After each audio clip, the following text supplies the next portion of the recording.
Well, good afternoon. I am Faisal Istarabadi. I am the director of the Center for the Study of the Middle East, which has the pleasure of being your hosts this afternoon. To everyone here that's live as well as on Zoom, welcome to all. Particularly for those on Zoom,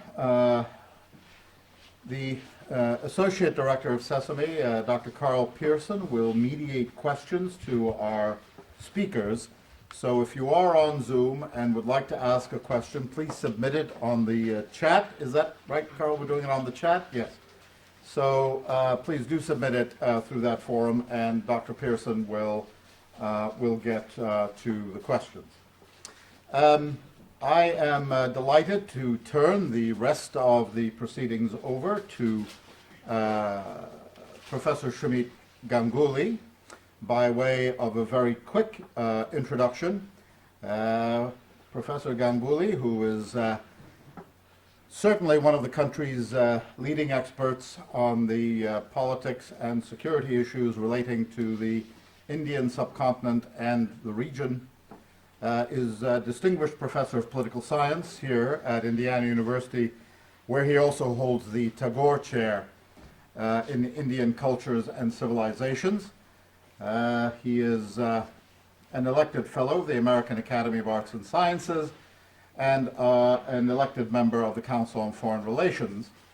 He's also a Sesame affiliate, and I suppose the least of his credentials is that he happens also to be a very good friend and a frequent collaborator.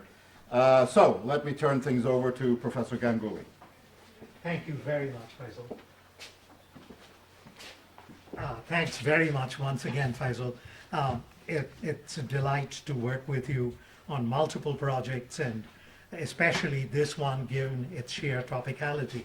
And we are fortunate in having two people who are immensely knowledgeable about Afghanistan, not only on the basis of their very substantial scholarship, but also on the basis of extensive field work.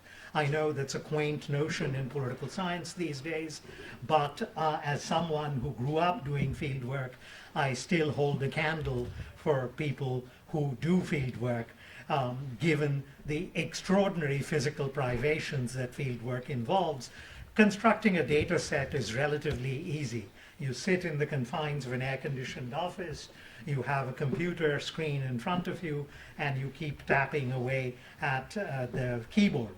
And before long, you have a data set. Nothing against data sets. I just used one quite recently in an article with a graduate student who happens to be here in the room.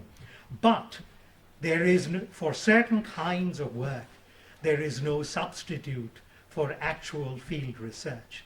And we have two extraordinary field researchers, even at the cost of being self-referential, because Professor Dipali Mukhopadhyay, who's an associate professor at the University of Minnesota in the Department of Political Science, is an old friend, and Ryan Brasher, who's also a friend, but was also one of my doctoral students here at Indiana University in Bloomington.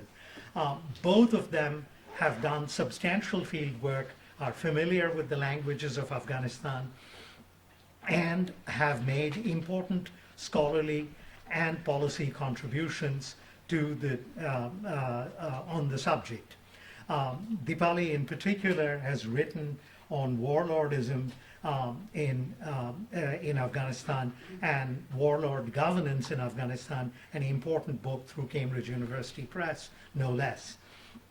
Ryan has spent a substantial portion of his life in a country adjoining Afghanistan.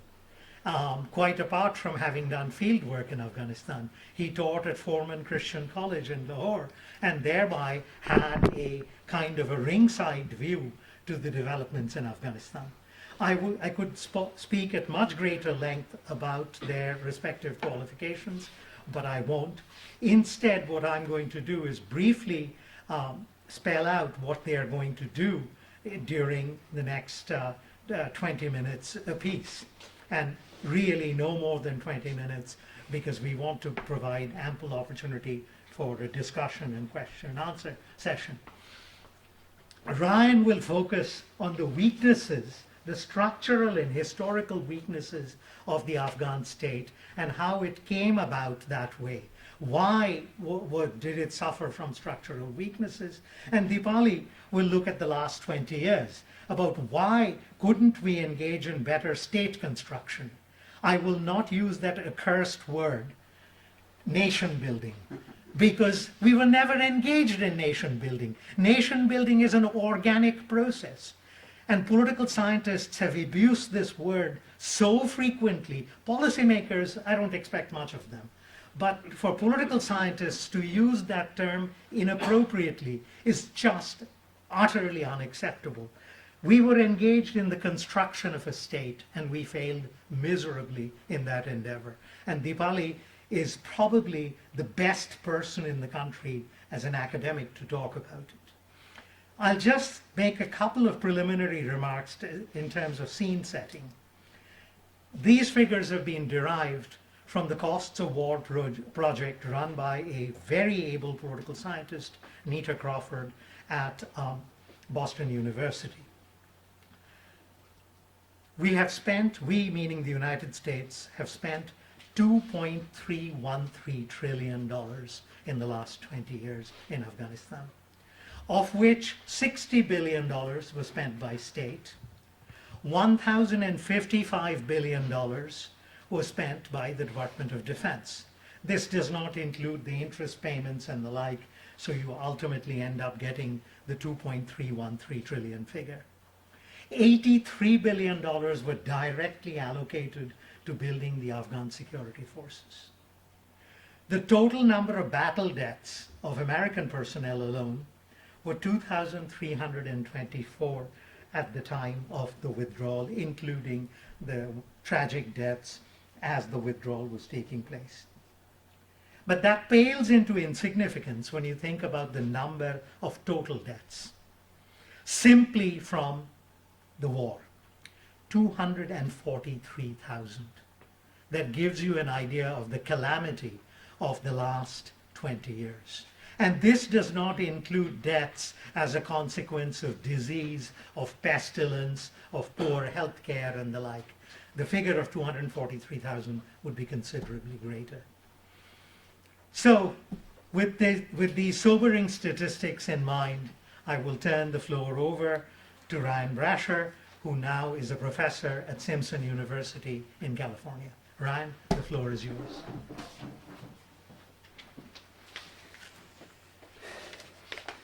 Thank you very much. First of all, I would like to express my appreciation to Ambassador Israbadi and Dr. Šumit Ganguly for the invitation. It's a great honor to be back here at Indiana University after a number of years. I also want to give a special shout out to my students at Simpson University who are logged in. I'm glad to see you guys here.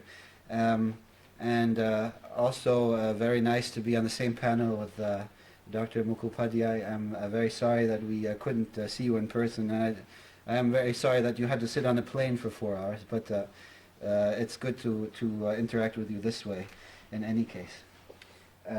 I am going to share my screen, and I hope I will do so successfully without causing any problems. Right. And I hope you can see that. So today, I want to talk about 3 critical junctures in Afghan history, and I'm going to focus in particular on one of them in 1929. But I also briefly talk about 1979, and even more briefly about 2001. And I want to start with a, let me see if I can I get rid of this and play this. All right, I want to briefly start with a stanza from the famous poem by Robert Frost, A Road Not Taken. This stanza usually is not one that most people talk about, but in many ways it's the most fitting for today. And both that morning equally lay, and leaves no step had trodden black.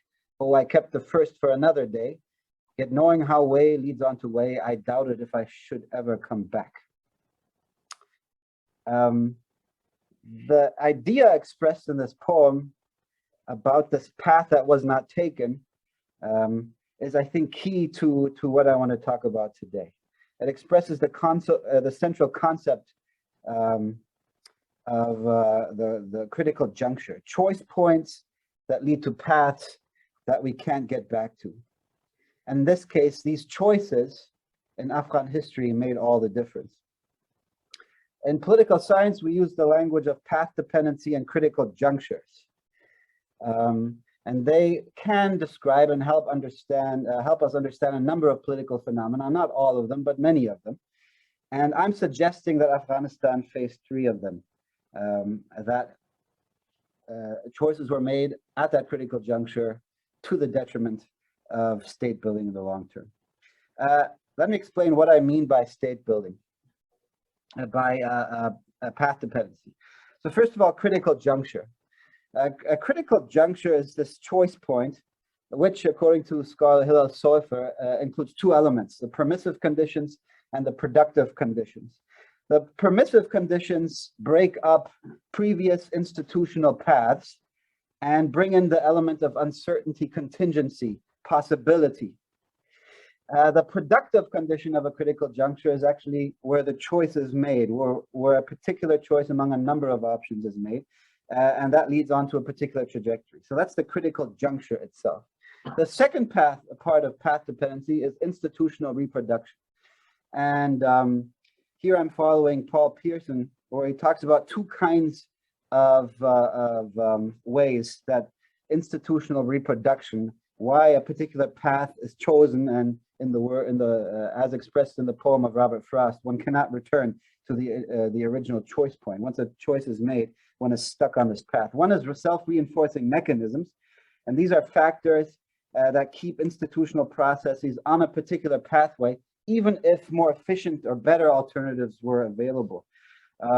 These factors remain fairly consistent over time. They can be economic incentives, they can be power relations or considerations, they can be belief structures, they can be habits. The second kind of institutional reproduction is what we call a reactive sequence. And here a choice point sets off an unpredictable but largely unstoppable series of cascading events, kind of like a cue ball in billiards when it hits the stack of balls and they go off in all directions. And you can't really control what happens. You can't predict and you can't control. I think the concept of path dependency is useful in the context of Afghanistan because it provides a kind of a balanced perspective. Because on the one side, there are those who say, well, Afghanistan, you can't build a state there. You can't have democracy there. The culture doesn't allow for it. It's a kind of a determinism. On the other side, you have those who essentially say Afghanistan is a play ball of great powers, and so they don't have their own future in their own hands. I think the concept of path dependency allows us to introduce an element of agency for local actors, while at the same time making room for structural constraints that do hinder choices. So in a sense, it's a balance between a too deterministic and a too voluntaristic perspective. So these 3 choice points, real briefly, the last critical juncture in Afghan history is the one that Dr. Mukhopadhyay will talk about much more. But I believe it's between 2001 and 2003. Here, the permissive condition is the Taliban being removed by the NATO US-led coalition, the Northern Alliance, and certain Pashtun allies as well. And then the productive conditions where the choice is made, within that time period, there's a number of choices. Afghanistan chooses a very centralized constitution, a French constitution in many ways, which is unfortunate. An electoral, because Afghan society is decentralized in nature, an electoral system that discourages the development of political parties, the single non-transferable vote. You have a choice of a leader who is agreeable to many people. I was in Mazar-e Sharif in 2004 in the first presidential election, and surprisingly, he had a lot of legitimacy among non-Pashtuns, even though he himself was Pashtun. But he was also, as we know in hindsight, overwhelmingly patronage-oriented, which is a problem for Afghan state building. Other choices that were made, no deal with the vanquished Taliban, was that a mistake in hindsight? And of course, a lack of US strategic focus on Afghanistan. The Americans were interested in Iraq more than Afghanistan. That was the productive condition. What was the institutional reproduction here? You have the politics through informal means. Connections meant everything, and if you didn't have those connections, you were going to be left out, and you turned to alternatives. And here the Taliban came up as a meaningful alternative, particularly for people living in rural areas. And of course, you had a safe haven next door for the Taliban that allowed them to regroup and become that alternative. So that's the first critical juncture. Maybe an even more critical juncture was the 1978-1979 one. Here you have the permissive conditions where the long-standing royal family, the Mukhopadhyay clan, is removed in a coup, a communist coup, which brings a communist, a faction of the Communist Party to power, the Khalq faction. That opens up a number of possibilities. That's the permissive condition. The productive condition is the choice by the Soviet Union to invade Afghanistan.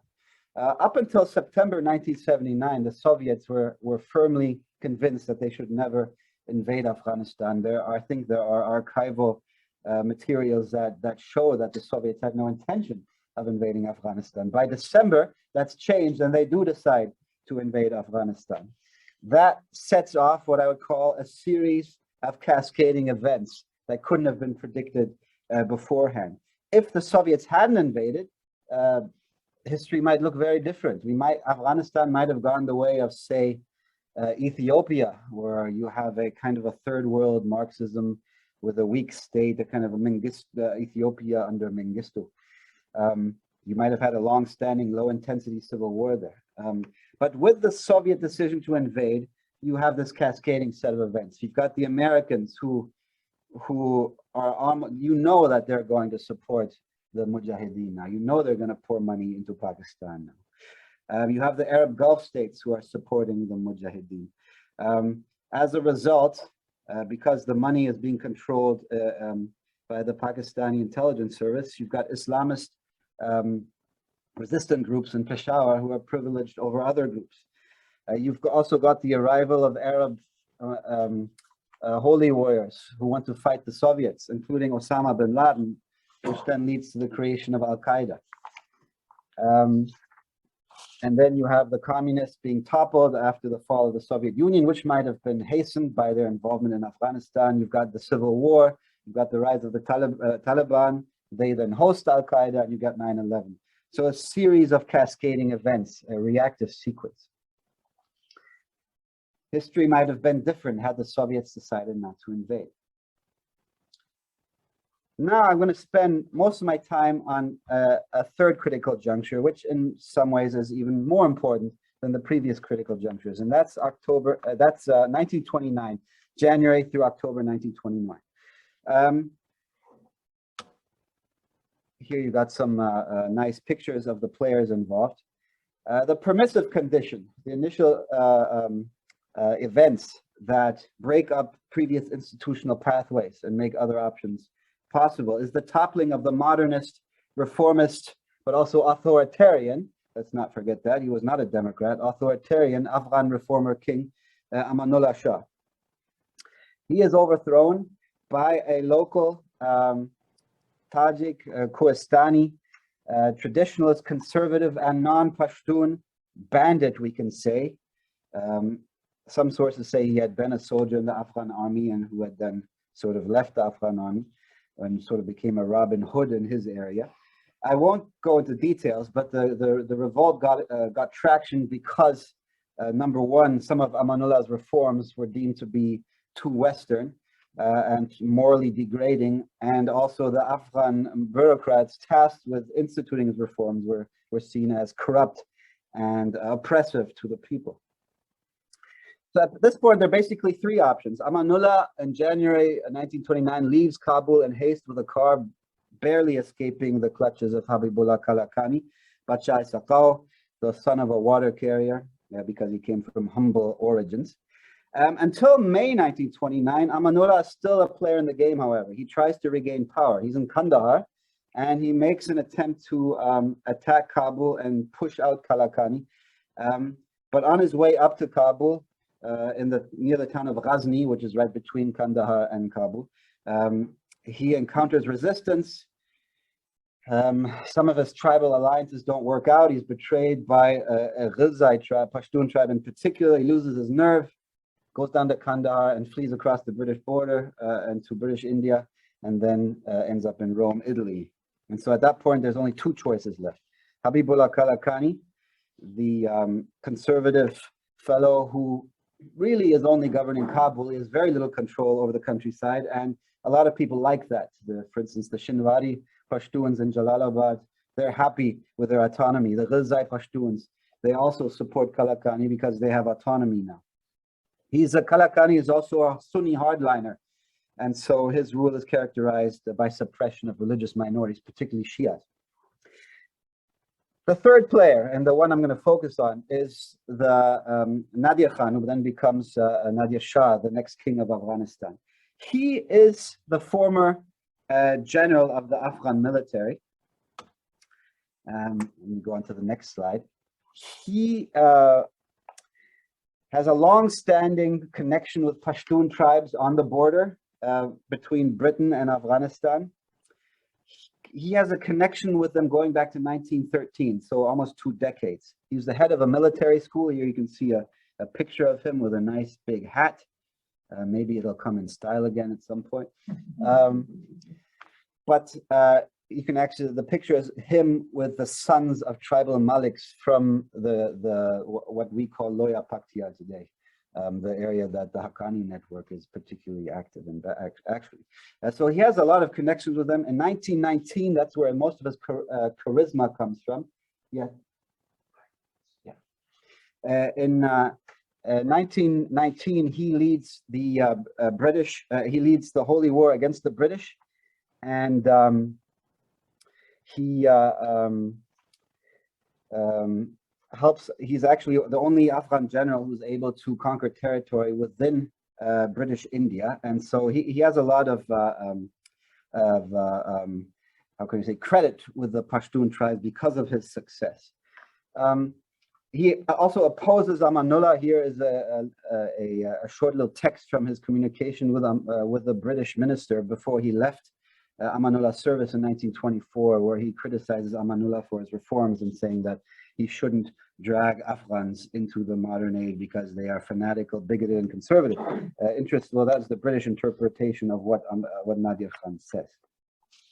He becomes ambassador to France, resigns, has ill health, but when Amanullah is ousted, he decides to go back and try his luck. So that's the permissive condition. Nadir Khan eventually, the productive condition, Nadir Khan eventually wins the day with the help of tribes in Loya Paktia, the Zazay, Zadran, and Mangal tribes, as well as from Wazir Pashtuns from the British side. And he governs with his brothers in Kabul until his assassination in 1933.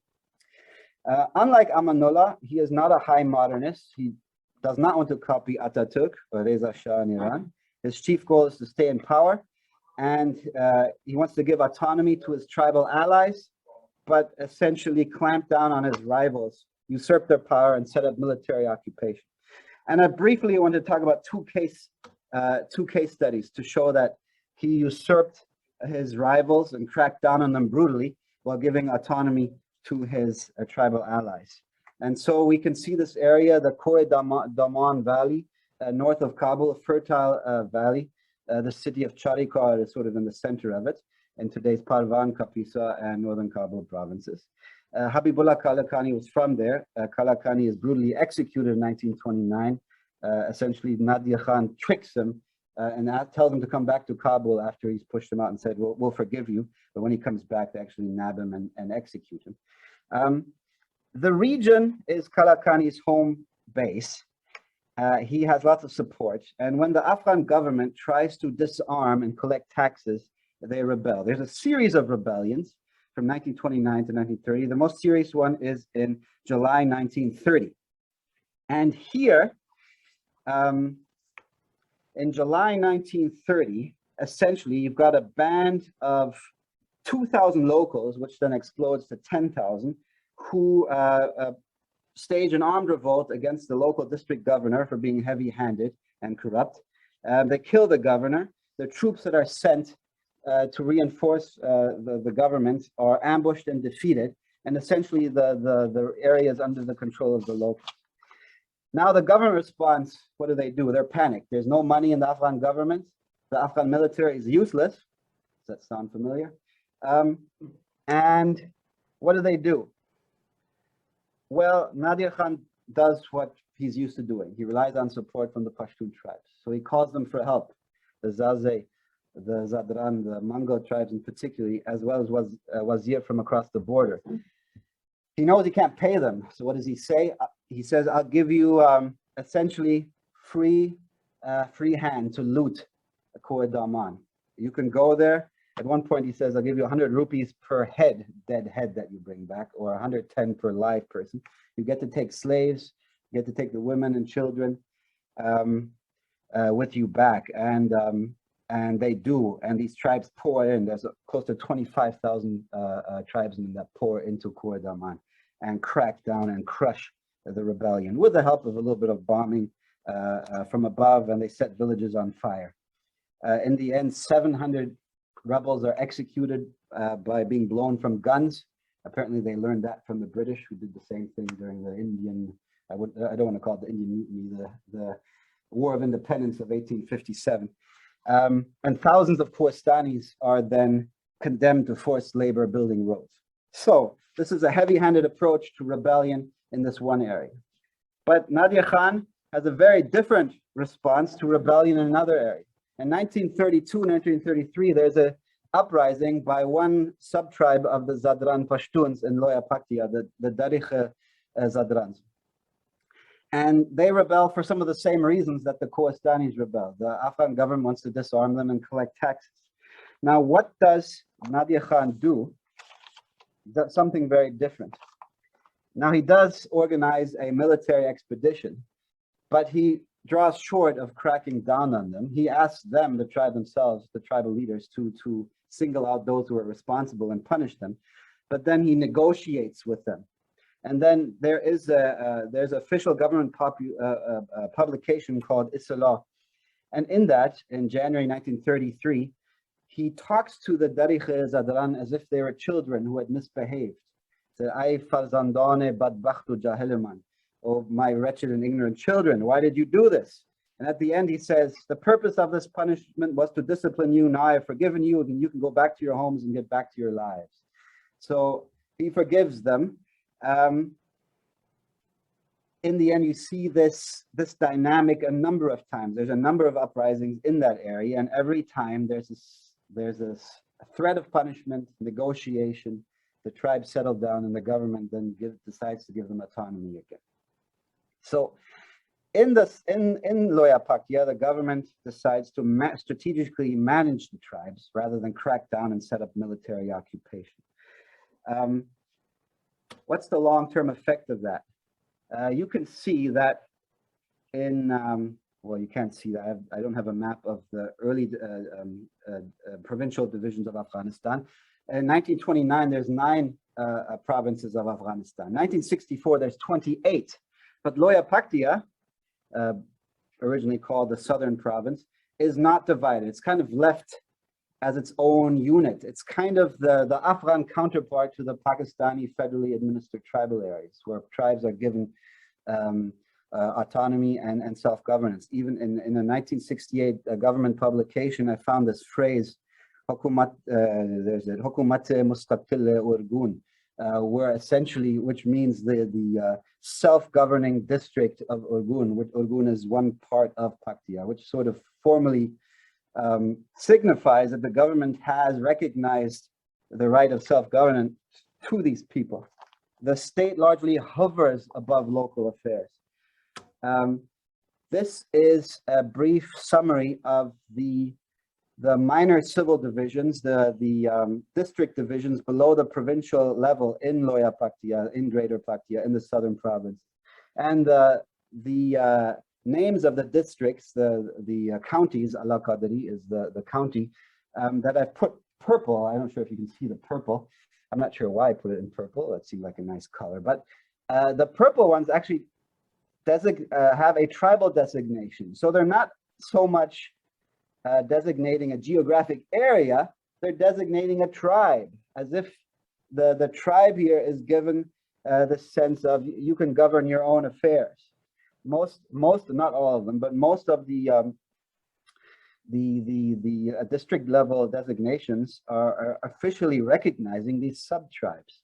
And if you look at today's districts in Paktika and Khost provinces, which is the old Loya Paktika, a lot of those district names survive to this day. In summary, to signify the long-term effect of this, we can see, this doesn't tell the whole story, it tells part of the story, that below the provincial level in Afghanistan, there isn't much state building going on from the 30s to the 70s. The Afghan state doesn't really expand its authority.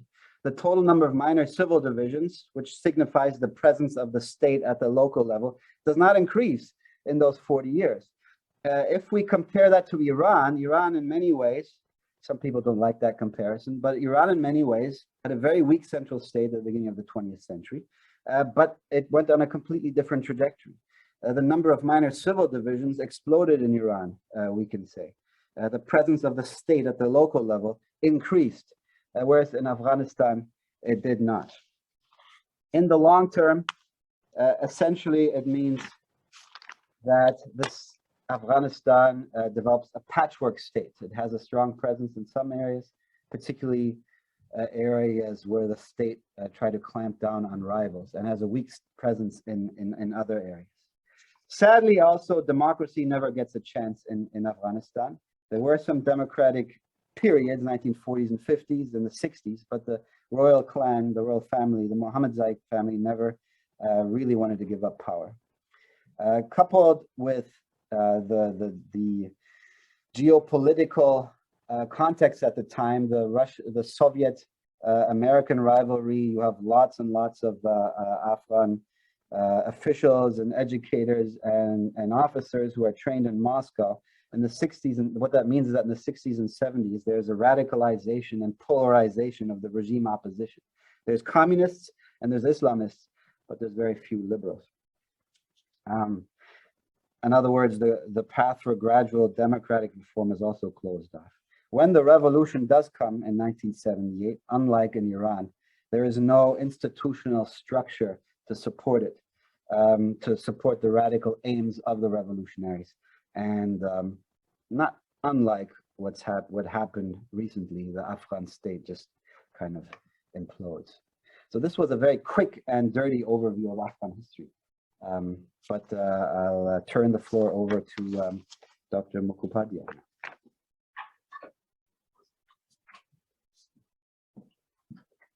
Thank you. Dipali, the floor is yours. Thank you so much. And I'm so sorry to have not been able to join you in person. We made a real effort, but the weather didn't cooperate. So I think this is actually, I hope, will be quite a complimentary talk. As Professor Ganguly said in his opening remarks, sometimes we talk about the project of the last 20 years in Afghanistan as one of nation building, which is really an inappropriate term. I think part of what I'm going to argue or sort of ask and then argue is whether or not we should even use the notion of state building, if that's actually what we were up to for the last 2 decades, and try and use that question as a way of understanding what happened in the last few weeks. Since 9/11, the US and its allies have involved themselves in matters of governance abroad, not out of an altruistic commitment to the spread of liberal democracy, but rather as a function of concerns about the presumed nexus between weak statehood and globalized violent extremism.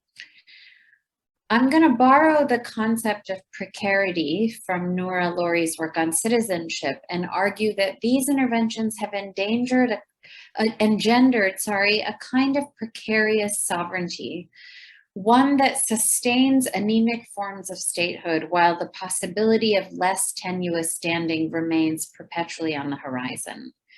So too do the threats of a tighter foreign stranglehold, but also the precipitous withdrawal of foreign support. And this precarious form of sovereignty includes a weak state in the larger community of states, but not on its own terms.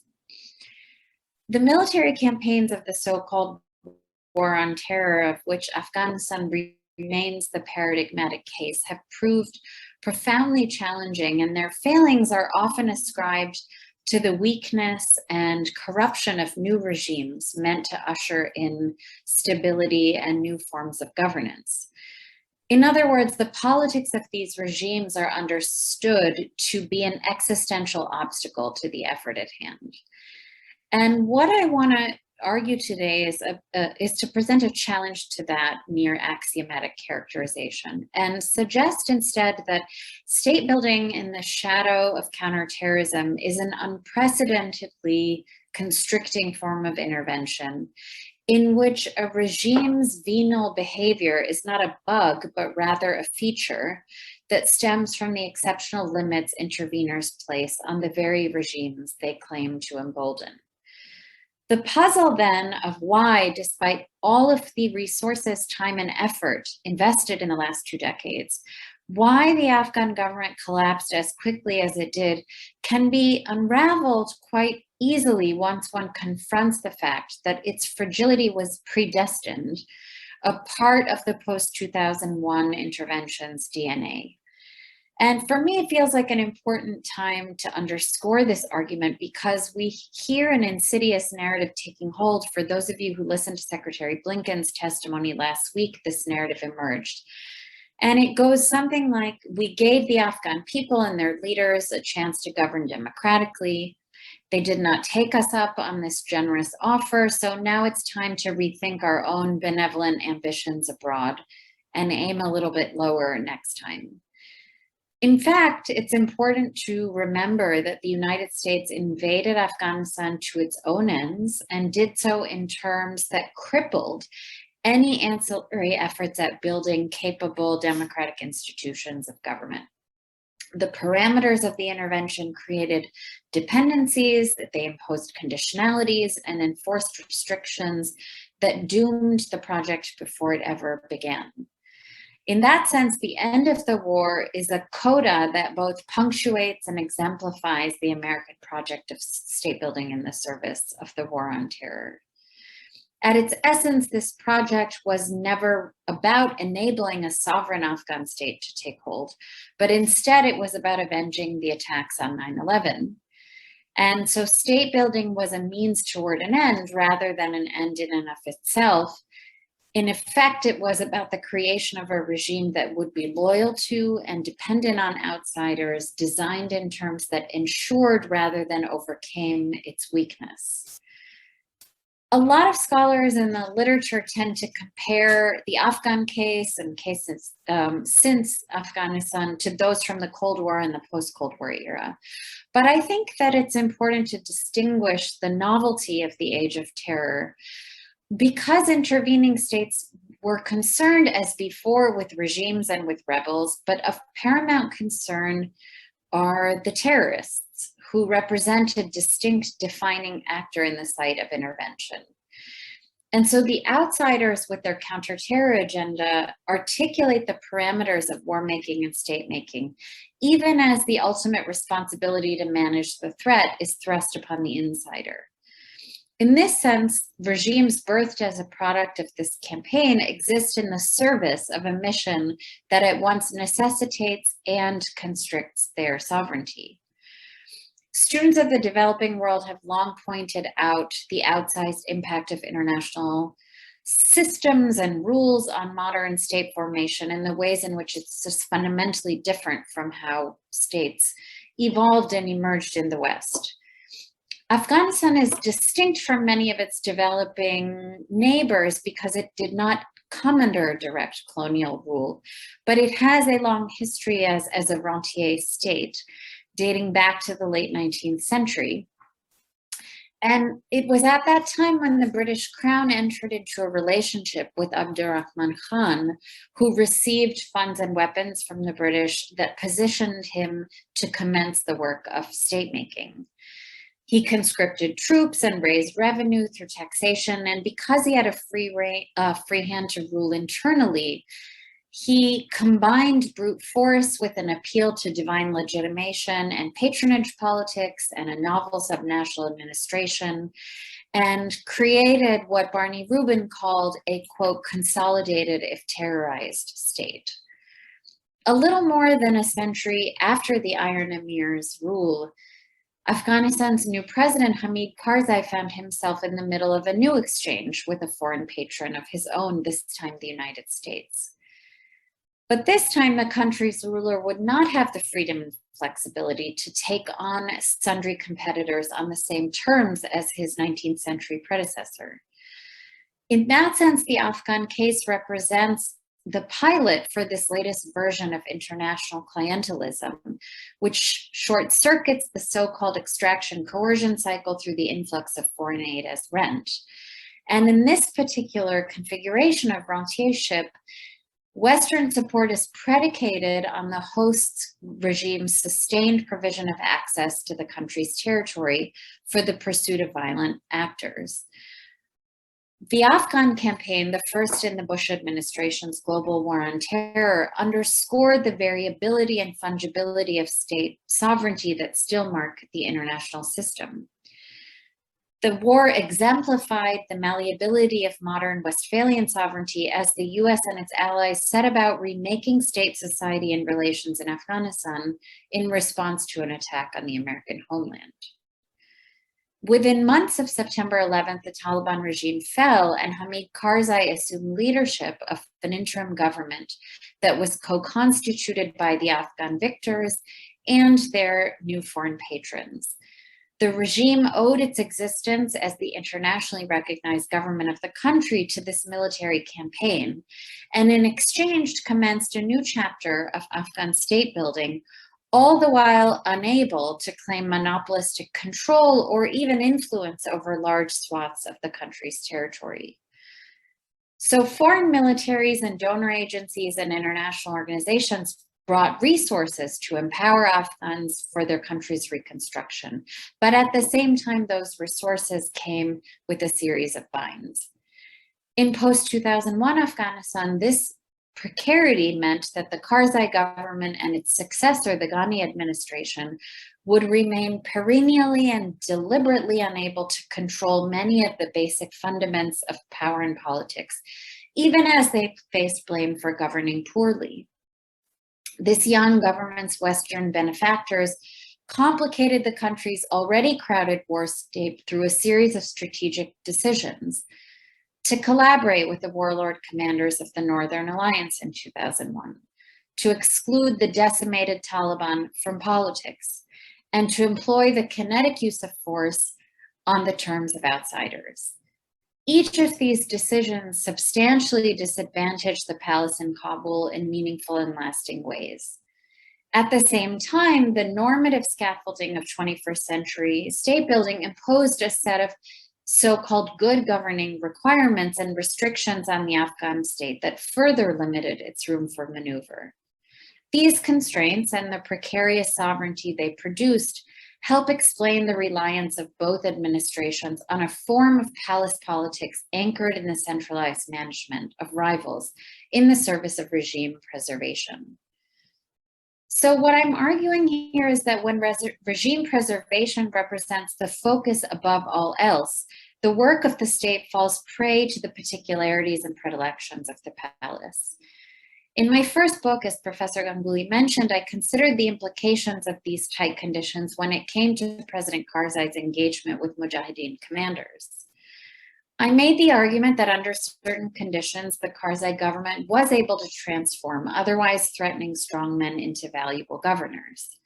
by drawing on them for the informal forms of power they had access to, while manipulating their competition with one another in order to have greater influence over their behavior. Here, the centralized government of the state, perhaps the most centralized state in the world, proved very useful, as the president could wield his formal authority of appointment in order to tame the periphery as best he could.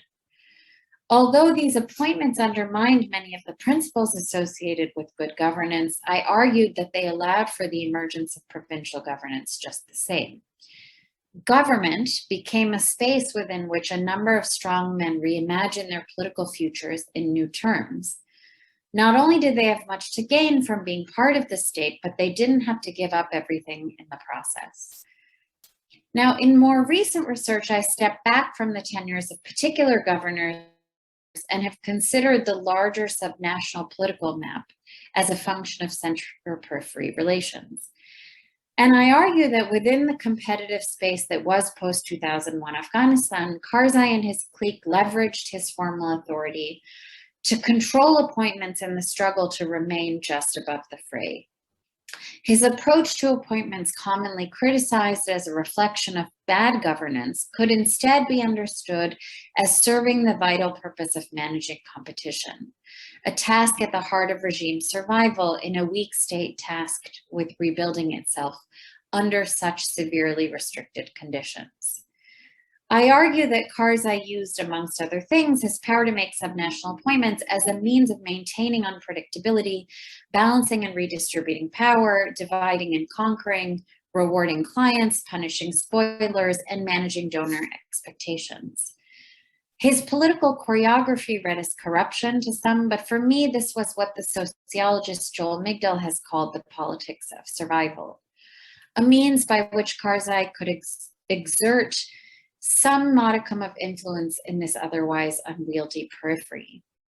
Ultimately, a closer look at the pantheon of governors during his tenure, close to 200 appointments, reveals the degree to which he spent his 12 years in office managing power through politics.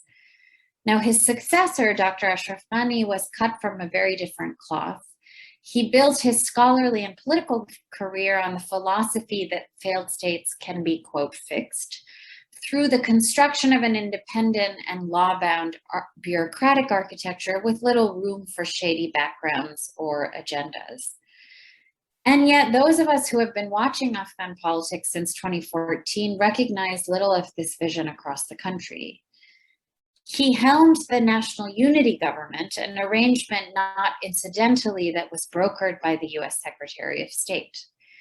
The so-called unity government represented such a narrow constituency that when I was in Kabul in June, just a few weeks before the government fell, it came to be known by that point as the Republic of Three, a reference to the president and his two closest advisors. The president, a member of the diaspora who had spent the formative decades of his career in the West, was unable to draw as effectively on the same social political networks and solidarities as his predecessor, and relied increasingly on a narrower and narrower diaspora elite. Policies, appointments, and war plans increasingly catered to such a small regionalized base, that of the Eastern Pashtuns, that the larger vanguard of the Republic, from journalists and professors to bureaucrats and ordinary soldiers, felt excluded and ultimately disinvested from the Afghan state. For students of comparative politics, between Karzai and Ghani, it came as little surprise that President Ghani fled the scene as the Taliban approached Kabul, not incidentally, again, with his two closest advisors, while President Karzai remains to this day ensconced in the capital, back at the negotiating table, ready to see what the next chapter of Afghan state building might hold for him and his clique. The similarities and the differences between the two presidents both point to the impulse of leaders at the helm of precarious regimes to leverage the apparatus of the state in the service of their own survival, using whatever currencies they have greatest access to. I would actually argue that Karzai's approach advanced the influence of the Afghan state as a state more than Ghani's, despite the latter's ostensible technocratic bona fides. But ultimately, both were profoundly variable to the vagaries of their international patrons, and that brings us to the present moment, where I'll wrap up. The American pivot to peacemaking was made with the same strategic schizophrenia that had marked much of the war fighting. The United States continued to support and defend the besieged government, even as it began to negotiate directly with that government's sworn enemy on that enemy's terms. The Americans had decided that the time for war was over. The Afghan government, if it wished to receive ongoing support, had no choice but to join a peace process over which it had no real control. As spring arrived, Ambassador Khalilzad's notion that, quote, nothing will be decided until everything is decided had evaporated, and it became clear that the US decides everything had been the true mantra all along. As the US military flung itself towards the exits, the Afghan security sector was left holding the bag and largely unable to do so. Not because its soldiers were unmotivated to take on the Taliban, but because their entire fighting machine, from design to operation to maintenance, was predicated on the presence of American contractors and American air power, both of which disappeared overnight. The Taliban's rapid victory followed, triggered not by their extraordinary capacities or some groundswell of public support, but instead because the American defection triggered a series of elite defections based on a calculation that the Ghani government could not survive the US departure.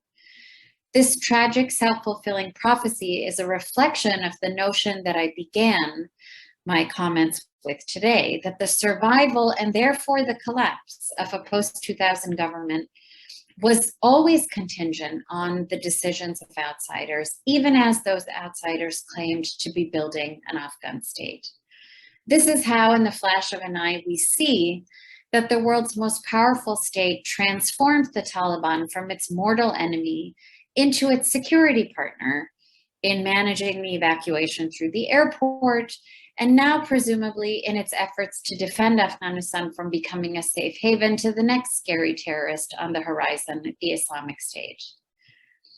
And this is also how those in Afghanistan who saw themselves as partners and friends of the United States learned that they had all along, in fact, been dispensable once the Americans decided it was time to move on. So I will leave it there and look forward to the discussion.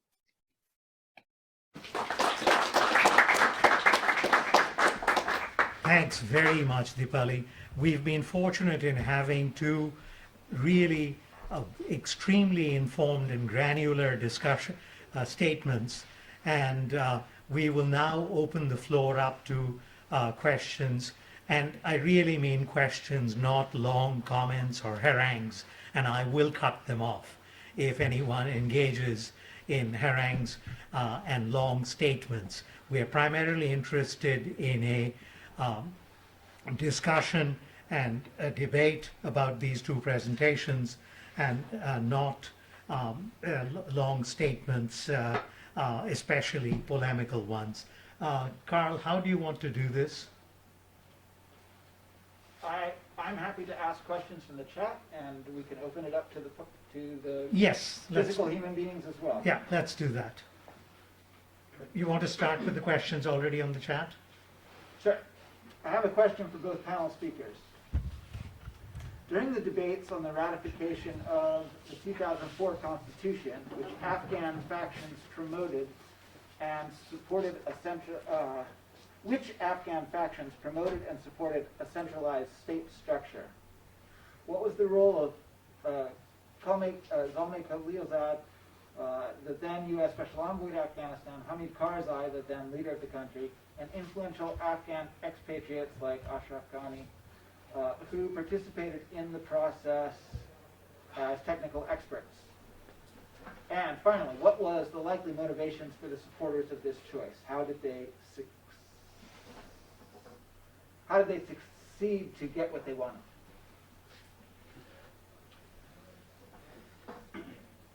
I think we know Sulaiman Tiamati probably has some very good answers himself in mind. But maybe we'll let Dr. Mukhopadhyay get a first bite at that question.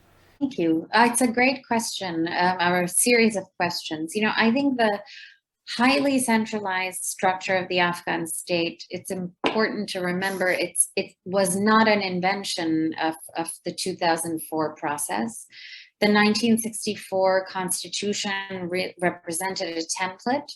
But as I said, in my remarks, that the notion of trying to harness the power of the periphery through the construction of a very centralized rule from Kabul dates back well before then. I think in terms of what the motivations were, I think for all of the Pashtun elites who were likely, one of whom was likely to be the sovereign, had been the sovereign historically, and Hamid Karzai was the sovereign at the time. For the reason I described, there's a real advantage in having a highly centralized state. There were a number who advocated for a long period of time for a more decentralized model, namely non-Pashtun minorities, who felt that this centralization of power privileged the largest ethnic group in the country, the Pashtuns, and precluded opportunities for greater fiscal power and political power on the part of those who were in the non-Pashtun category. I think, my own take, which is different, for example, from Professor Sharani, who's a member of the faculty at Indiana University, is that I don't think the centralized design of the state was in and of itself damning to the project of state building in Afghanistan. I know there are others who do believe that. My own view is that centralization is less the problem than a kind of authoritarianism of the type that we saw after 2014, and a kind of ethno-chauvinism that came along with it. There are different ways of managing centralization. One of the things I found looking at subnational appointments is centralized decisions over who governs where or how much resources go where don't necessarily privilege and did not necessarily privilege, in this case, one ethnic group over another. But it can certainly be used in that way if that is the agenda of the ruler. And I also think, there's a difference between centralized state building, in which one is creating institutions of governance that function through rules and systems, versus a kind of palace politics that consolidates all political power in the individual of the president and those immediately around him. And for me, it was the latter that helps explain, more than the design of the state itself, why things fell apart as rapidly as they did. If I can just add to that, in regard to Hamid Karzai, I think it was well known that he was a big opponent of creating strong political parties in Afghanistan because he was scared it would bring in the early 1990s again, and the strong influence of the Mujahideen factions. And so he actively, I think there's this, I'm not sure how apocryphal the story is, but there's a story of an Afghan lawyer making the case for proportional representation, that electoral election system, and he badly bungled it, and then Karzai just kind of ignored it. But I think Karzai didn't want proportional representation to begin with. He wanted weak parties, and parties would have created more of an organic link between the people and the government, and would have legitimized and maybe brought in what we call warlord factions into the government in more formal ways rather than informal.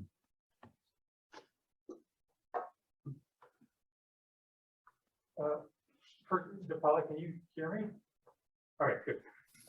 So I wonder, it might be a little bit early to be asking this, but I wonder if we could be making some kind of tentative comparisons of the new emirate, the new Taliban government, with previous iterations of Afghan states in terms of their relations to, foreign patrons, whether it's out of Pakistan or China or whatever, in terms of the kind of maybe deals or autonomy they'll be granting to, their own commanders, to warlords who have cut deals with them, and also in terms of their like ambitions and capacity for state building.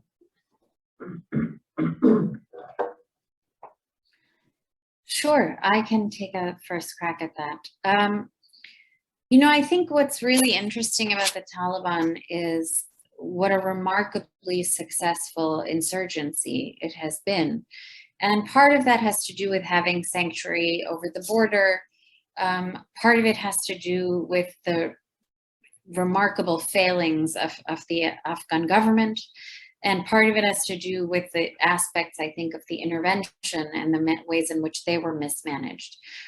What has happened, though, for the Taliban now is that it has returned to power looking remarkably similar, if not almost identical, with the exception of Mullah Omar not being at the helm, and that may be quite an important difference. But the types of people that have been appointed in the cabinet, the kinds of edicts that are coming down around girls not going to school, appointing Suhail Shaheen to the UN as an ambassador.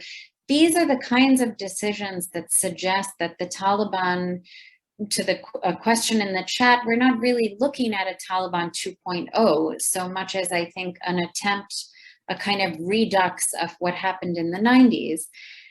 And that raises, I think, some very real challenges for the Taliban as a governing force.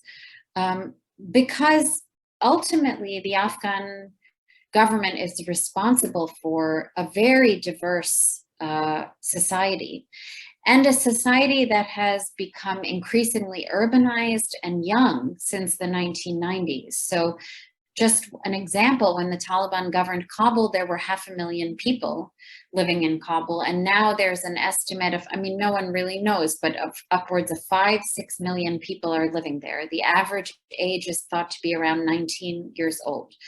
So that means for the Taliban, it has some decisions to make. Does it want to simply resurrect an emirate, which is ideologically quite tightly coherent, but very limited in terms of what its governing ambitions are? It offers a kind of law and order of a particular type, a kind of, utopia of what an Islamic society is meant to look like in the vision of the Talibs. Not the kind of bureaucratic capacity that we saw, for example, on the part of the Islamic State, drawing on Ba'athist elements. The Taliban does not have access to that. Thinking about the kinds of bureaucratic capacity to tax, to deliver services.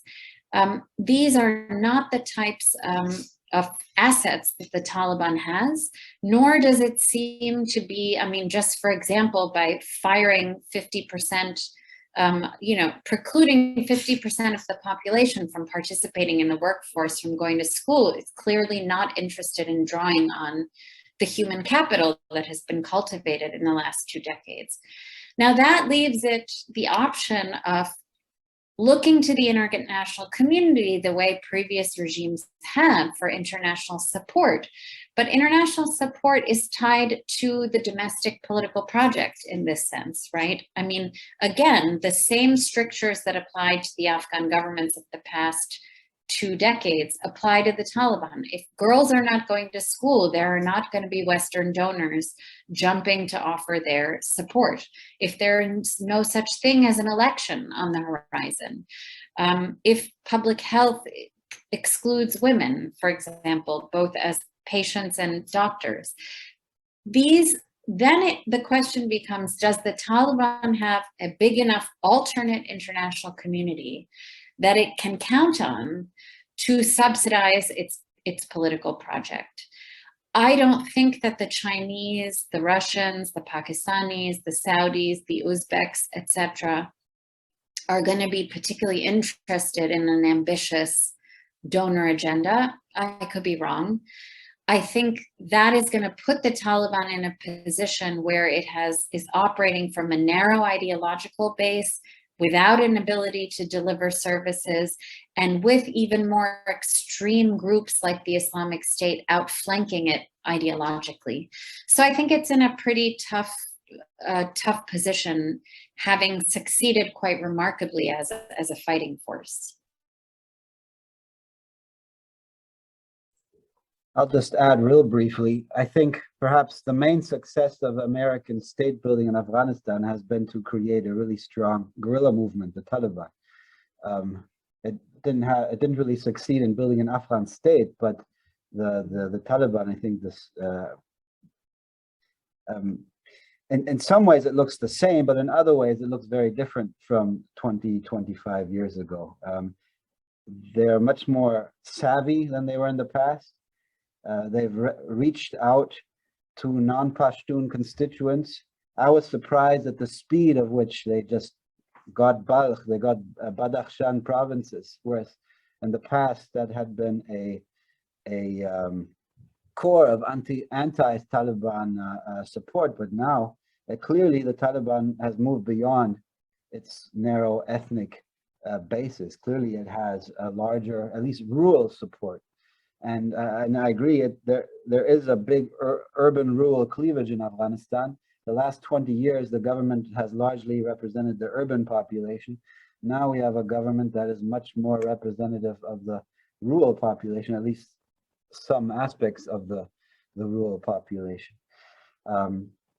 So it's hard to say, but maybe this is, speaking of critical junctures, it's hard to say right now, but it's an opportunity if state building, genuine state building that is based in the domestic structure of society, that is not dependent on foreign support. That's the chance of the Taliban to prove that they can do it, but let's see. Okay, in negotiations with the Taliban, they never really had a negotiating position, apparently never having agreement among factions on anything other than departure of foreign armies. Does it look like the new Taliban government will be able to have the unity to rule Afghanistan without fragmenting?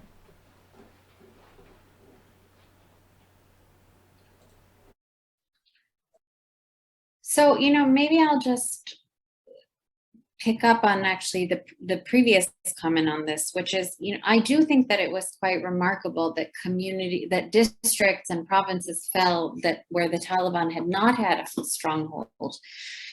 I was expecting, therefore, that once the conversion to a government happened, some reflection of that diversity might show up in the government.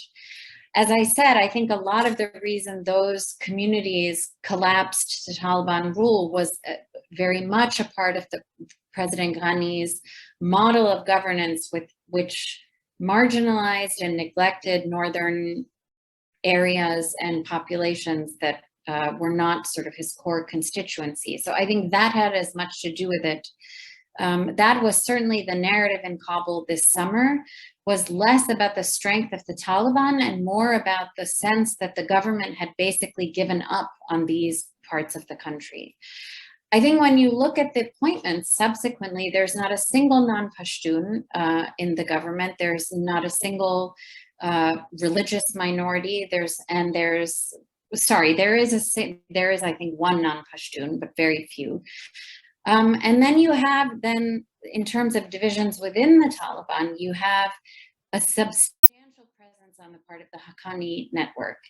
And already we've seen tension that led to a physical confrontation between members of the Haqqani network and Mullah Baradar. And here I think there's an interesting tension within the leadership of the Taliban, but also there may be a tension between those who represented the Taliban to the rest of the world in Doha, and those who have been fighting and toiling and suffering and struggling on the ground inside Afghanistan.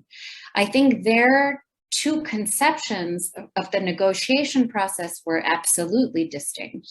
Mullah Baradar and that camp were clearly invested in engaging with the rest of the world, earning a kind of legitimacy, and maybe even one could say open to the possibility of an actual reconciliation with other elements within Afghan politics.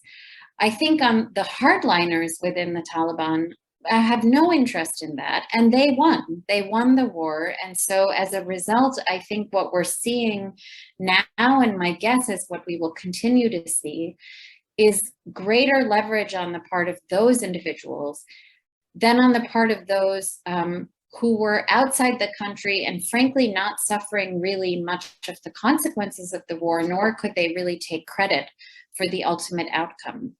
This conflict was not resolved through negotiation. It was resolved through, in effect, a military victory. And so I think those who have been most responsible for that victory for the time being are most advantaged. And their political project seems to me to be quite radical, quite exclusionary, and frankly, not particularly concerned with what the rest of the world and really what most other Afghans feel about them and the means by which they are governing. And that is very frightening from a humanitarian point of view, even if we set aside other security concerns, because the country is on the verge of a very grave humanitarian crisis. I saw a statistic today from the WHO that 95% of the Afghan population is struggling with some form of food insecurity, if not outright hunger at this point. And so there is a relationship between how committed to a hard line the Taliban leadership is and what kind of interaction they have with the rest of the world. It's possible that the situation will become so unlivable in Afghanistan that forms of resistance that have gone quiet will re-emerge. But again, I think it's too soon for us to tell on that front.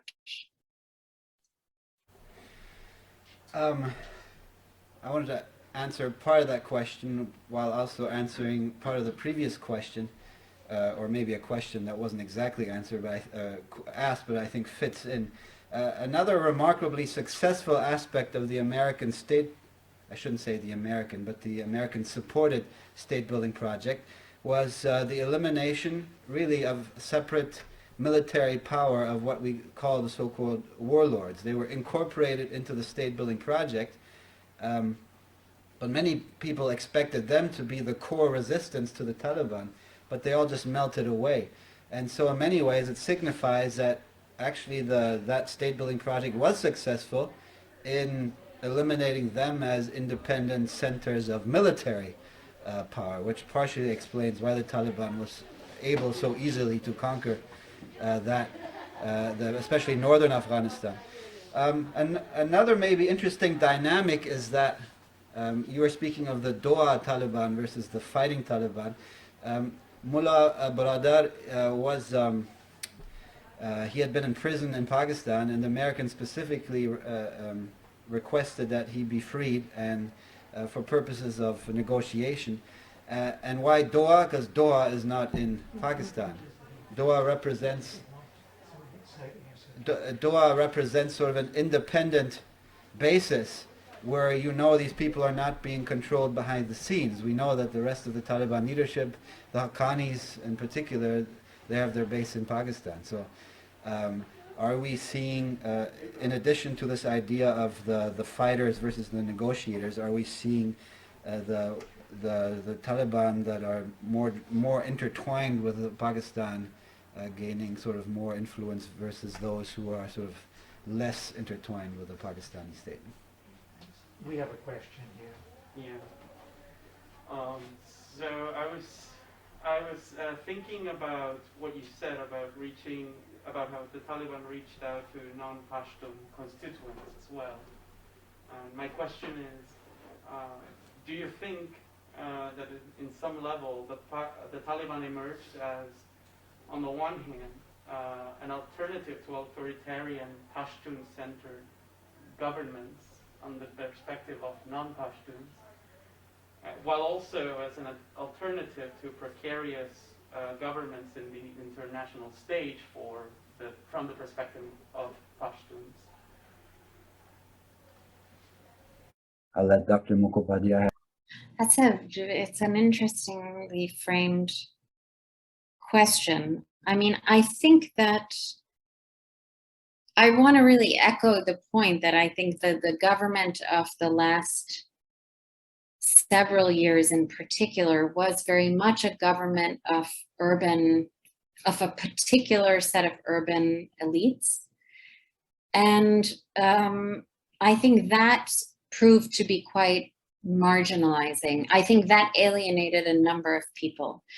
I think for some of those people, they would have been attracted. There would be some portion of the population, and I have no sense, nor do I really trust many numbers on how many people actually supported the Taliban in a genuine way. That's a very difficult question to answer in that context. But some, we can assume some portion of them would have been attracted to the ideological project.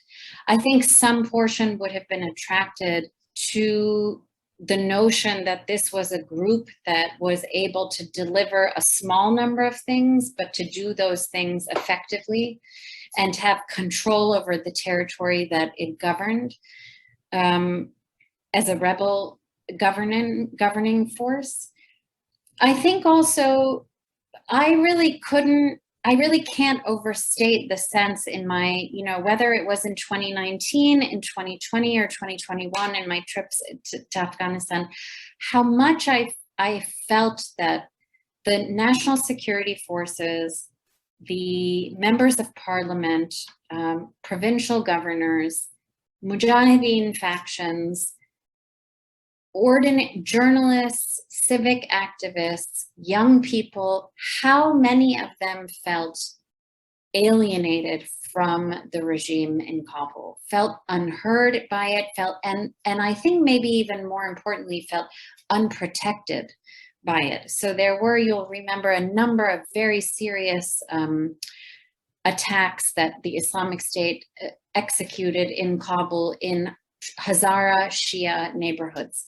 And that was very deliberate. That was an attempt on the part of the Islamic State to stoke a kind of sectarian tension and to take even further the notion of who is a Muslim and who is not a Muslim. And what that did, I think, was really create a conspiratorial sort of sense, but ultimately one that began to be made manifest by facts, that this is a government that simply isn't concerned about protecting ordinary people. And the one thing that the Taliban victory offered was an end to the fighting, because in that sense, the Taliban was the source of the fighting and could be the solution to the end of the fighting. And so I think from that perspective, there may be a kind of relief in certain quarters that some semblance of stability may be able to take hold now that this war is over, and that a government that was unable and unwilling to protect its people, which after all is the most fundamental work of government, that government is no longer in power. That is, after all, the way the Taliban came to power in the first place in the 1990s, was offering a kind of solution to the anarchy of the civil war. I think that feeling of appreciation, if we want to call it that, will probably be short-lived as these other forms of misery take hold. But I think it's an important question for students of Pashtun politics in particular to think about how a government that in theory was democratic and was meant to be representative, a national unity government, could have ultimately ended up feeling like it represented so few people across the country.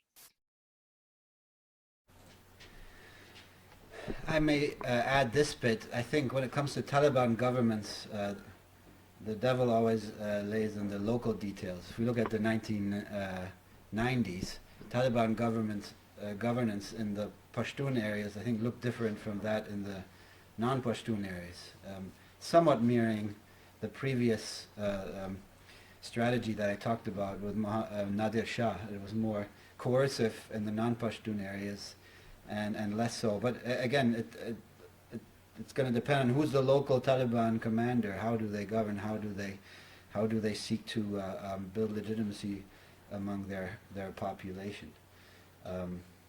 So that's the question. Carl, you want to read it? Sure. Moving to international relations, how will Pakistan, especially its army and intelligence agency, use Taliban's ruling in Afghanistan to promote its broad interests, particularly security interests? Maybe I should start with this one. My first response would be, I've lived in Pakistan the last 7 years, and I would like to return there, so I'm going to couch my response in a particular kind of way. I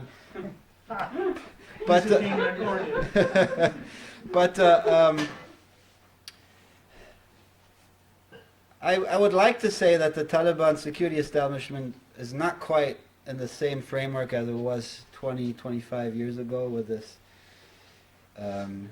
idea that Afghanistan could be a strategic help if India attacked it. There was never any practical meaning to that. But I do think there are different ways that Pakistani the security establishment looks at it. There is one faction, we could say, that I'd call the secular nationalist one, that is really glad that Indian influence in Afghanistan is over.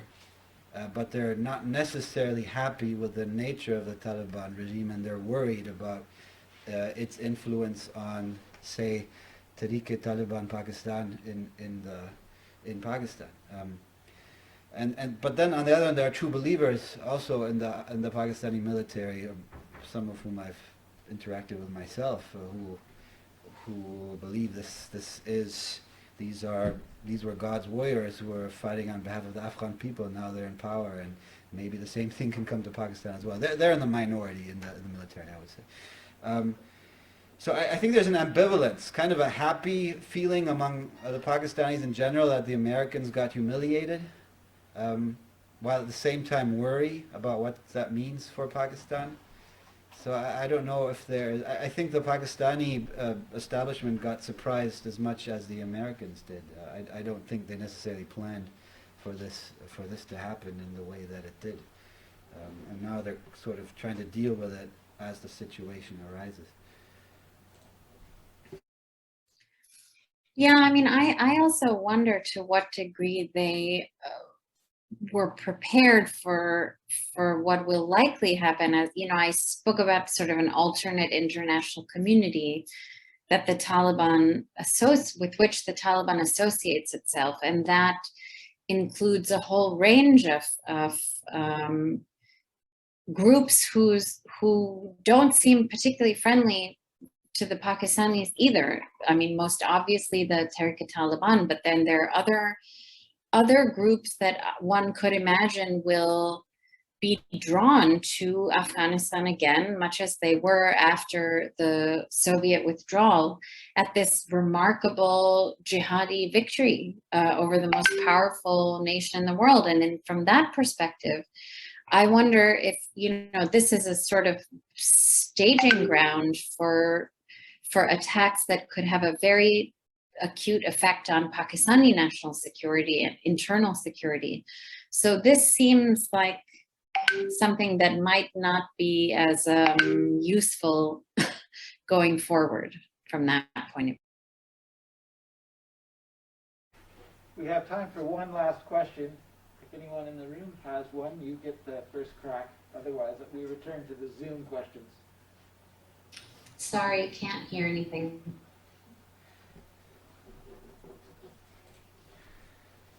Okay, the last question. Can you hear me? The last question has to do with the Afghanistan diaspora. Afghanistan already has a remarkably large and successful diaspora. Now it's about to be grown by hundreds of thousands from the professional class, perhaps similar to Iran. Should we expect the diaspora to lead hardline resistance to Taliban rule or support international engagement to prevent the worst consequences of the Taliban takeover?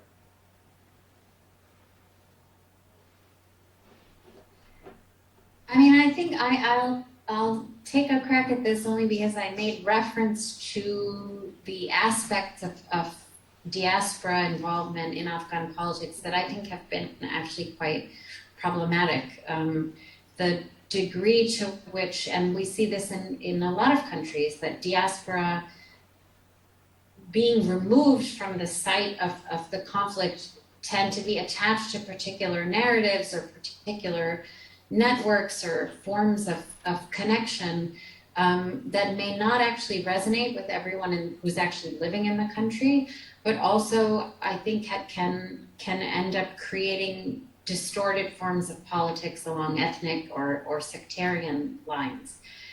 That being said, I think if we think about the diaspora not as a political player within Afghanistan, but instead, as the question implies, supporters of international engagement to prevent the worst consequences of the Taliban takeover. It's a well phrased, I think, that way. I think that the Afghan diaspora is extremely well positioned to play that role. The volume of people with remarkable talent and courage and innovation who have had the last 20 years, not only to discover those things anew, but also to bring back traditions indigenous to Afghanistan that are associated with various forms of feminism, of cosmopolitan, of constitutionalism. They are now in exile, and they are in a position, I think, to interact with the international community in a very different way than Afghans were right after 2001, when they had been basically shut off from the rest of the world as a function of Taliban rule. So I expect that. I think it's the responsibility of Western governments like the United States to give them space to do that and to make sure that we create opportunities for them to thrive and flourish while they are unable to live in their own country. I would perhaps add that we have to ask the question, which diaspora? Do we mean the wealthy, sophisticated diaspora, educated diaspora that's in the West? Because the largest diaspora is in Pakistan. And that diaspora looks rather different. It may be more supportive of the Taliban, maybe some of them are moving back, I don't know, but they're so connected with Pakistani society that that's unlikely. So one wouldn't necessarily expect resistance to the new regime from the largest diaspora. Of course, they may not also have the same clout and connections that the Western diaspora has.